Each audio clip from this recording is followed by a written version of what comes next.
आज हम बात करेंगे देश के 12वें राष्ट्रपति प्रतिभा सिंह पाटिल की।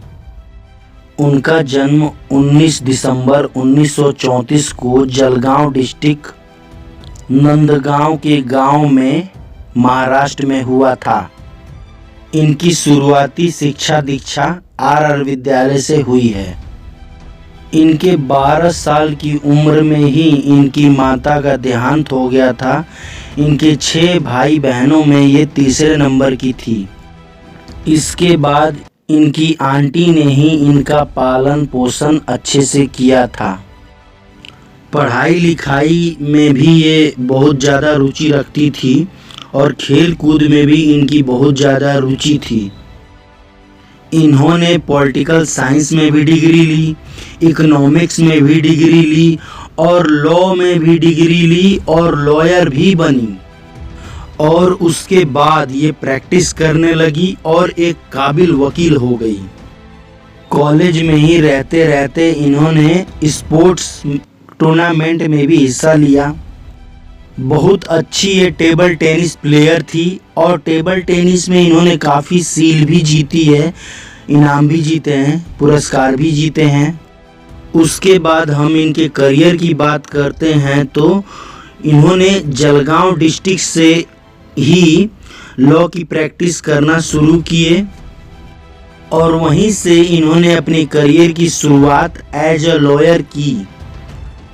इनकी लॉ की प्रैक्टिस के दौरान ही इन्हें पॉलिटिक्स में इंटरेस्ट आने लगा और इन्होंने बहुत सारे सोशल इश्यूज़ पे भी काम किया है। बहुत अच्छी ये वक्ता भी थी। 27 साल की उम्र में 1962 में इन्होंने पॉलिटिक्स ज्वाइन किया। Jalgaon constituency Maharashtra legislative assembly में ये चुन के आई। एक बार हम इनके बारे में ये देख लेते हैं कि ये महाराष्ट्र लेजिस्लेटिव असेंबली में जब थी तो इनके पास क्या क्या पोस्ट थी। 1967 में ये डेप्यूटी मिनिस्टर रही। Public health, tourism, housing, parliamentary affair, ये सब पोर्टफोलियो इन्होंने देखा। महाराष्ट्र लेजिस्लेटिव असेंबली में ये डेप्यूटी मिनिस्टर थी। उसके बाद 1972 में ये कैबिनेट मिनिस्टर रही। इनके पास सोशल वेलफेयर का पोर्टफोलियो था।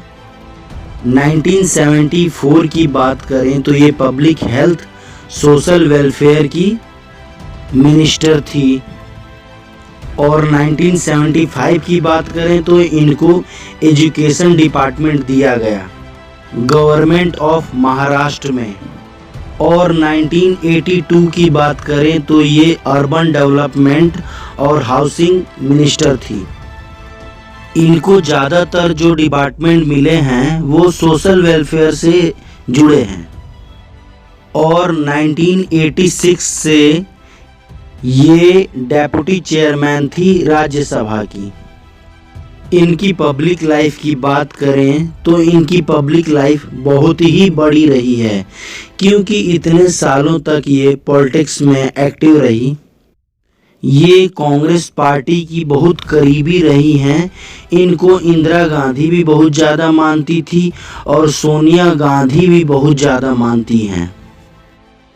और सोनिया गांधी और मनमोहन सिंह ने तो पहले ही डिसाइड कर लिया था कि प्रेसिडेंट के उम्मीदवार के लिए हमें प्रतिभा सिंह पाटिल को ही उतारना है। ये बहुत ज़्यादा वुमेन एम्पावरमेंट, चिल्ड्रेन एजुकेशन, इन सब पे बहुत ध्यान देती थी और इन्होंने हॉस्टल्स भी बनवाए हैं वर्किंग वुमेन के लिए। इन्होंने इंजीनियरिंग कॉलेज बनवाया जलगांव में जो युवा लड़के हैं उनके लिए। उसके बाद श्रम साधना ट्रस्ट भी इन्होंने बनवाया। इन्होंने इंडस्ट्रियल ट्रेनिंग स्कूल बनाए और गरीब बच्चों नोमैडिक ट्राइब के लिए इन्होंने स्कूल खोले। कृषि विज्ञान केंद्र बनाया इन्होंने अमरावती महाराष्ट्र में इन्होंने बहुत सारे काम किए। इसके बाद भी इनका बहुत क्रिटिसिज्म होता है, इन्हें बहुत वीक प्रेसिडेंट माना जाता है। अब आइए देखते हैं इनके राष्ट्रपति बनने की कहानी। 2007 में प्रतिभा सिंह पाटिल का नाम अनाउंस हुआ और इनके सामने अपोजिट में थे भैरव सिंह शेखावत। यहाँ पे भैरव सिंह शेखावत हार गए, प्रतिभा सिंह पाटिल राष्ट्रपति उम्मीदवार के लिए जीत गई। इनके क्रिटिसिज्म के दौरान ये बात भी सामने आती है कि इन्होंने 35 कैदियों की डेथ सेंटेंस को माफ़ कर दिया था।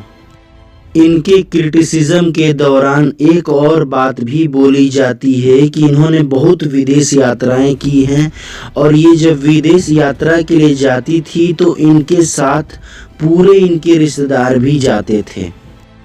इनके क्रिटिसिज्म के दौरान एक और बात भी बोली जाती है कि जब एक प्रेसिडेंट रिटायर्ड होता है तो या तो वो कार लेता है या फिर पेट्रोल लेता है। इन्होंने बोला कि मुझे दोनों चाहिए।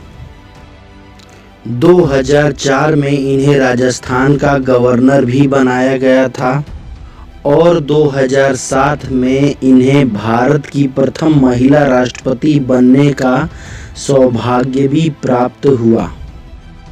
तो ये कहानी थी प्रतिभा सिंह पाटिल की। आपको वीडियो कैसा लगा? लाइक करें, शेयर करें, सब्सक्राइब करें।